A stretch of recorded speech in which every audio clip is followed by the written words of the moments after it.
Right, so here is 17 different little hidden Ableton features and shortcuts that I guarantee you're probably going to start using them right after this video is finished, even probably before this video is finished. And I will say I am doing all of this on Mac, so I'm going to be saying the Mac shortcuts, but I'll put a list in the description of all these different things with like their Windows shortcuts as well. So jumping straight into it.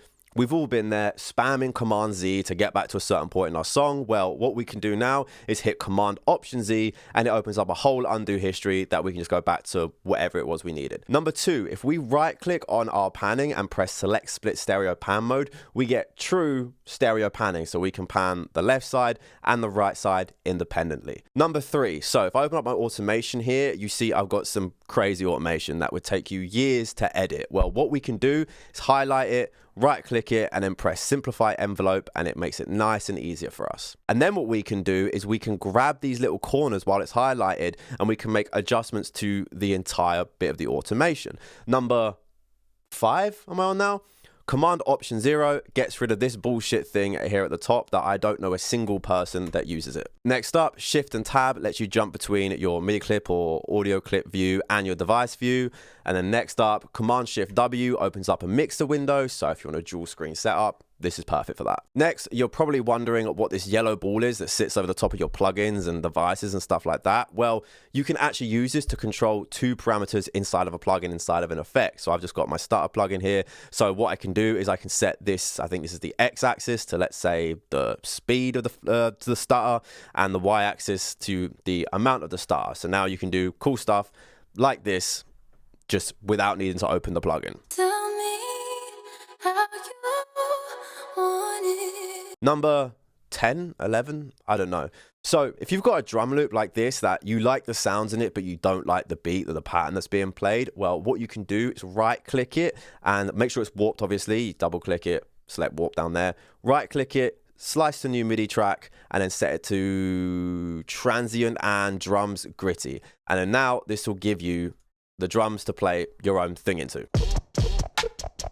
Next up, another drum rack one is if we press this, we can flick through like this, and Ableton will give us different similar sounds to whatever it is it's flicking through. So you can also just do it through the individual sounds like that, or you can lock them as well, so if you like those sounds, and then it won't change those. Next up, if we right click our piano roll, we can change this to go between sharps or flats, you know, whatever your preference is. And then over here, we've got this little 1x that we can use to adjust the size of our audio clips, and this isn't affecting the volume, so this is great for doing things like vocal edits and stuff like that. Next, in your settings, you'll see this little create fades on clip edges here.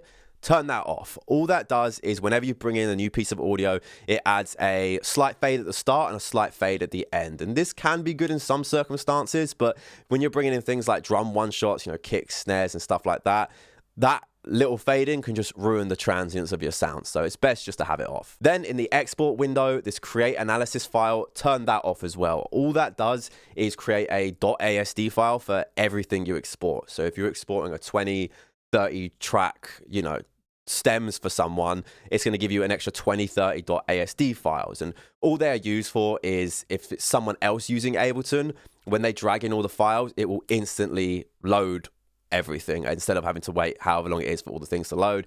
I've been using Ableton for over a decade. I've been in music for a job for like over 9 years now, and I have literally never needed this. And the next one, if you select anywhere and press Command I, you can set an amount of silence that you want to add just like that. All right, I'm over here for these last two because I would have blocked what you were seeing. So let's say, you know, you're working on a song, you got this track here, you kind of like it, you kind of don't. So you might just sit there and mute it and close it down like that for a minute, but this can make your track just get super messy. So what you can actually do is you can go over here in the left to your current project tab.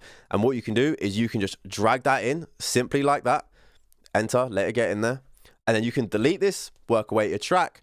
Later on, you're like, I want that sound back. You just go here and you can bring it in, and it's there with all the effects and everything on it. And the last one, and this is super fucking handy. So let's say you've got this kick track here, you like the pattern, but you don't really like the kick sound. You found a better one. So you might sit there, okay, new audio track, and then just start manually moving it over and stuff like that. But that's just ridiculous. Because what you can do now is you can select the kick file, right click, manage sample file. You see it comes up here, and then you simply just drag that new kick you want onto there, and boom, it changes all of them. Like a follow for more.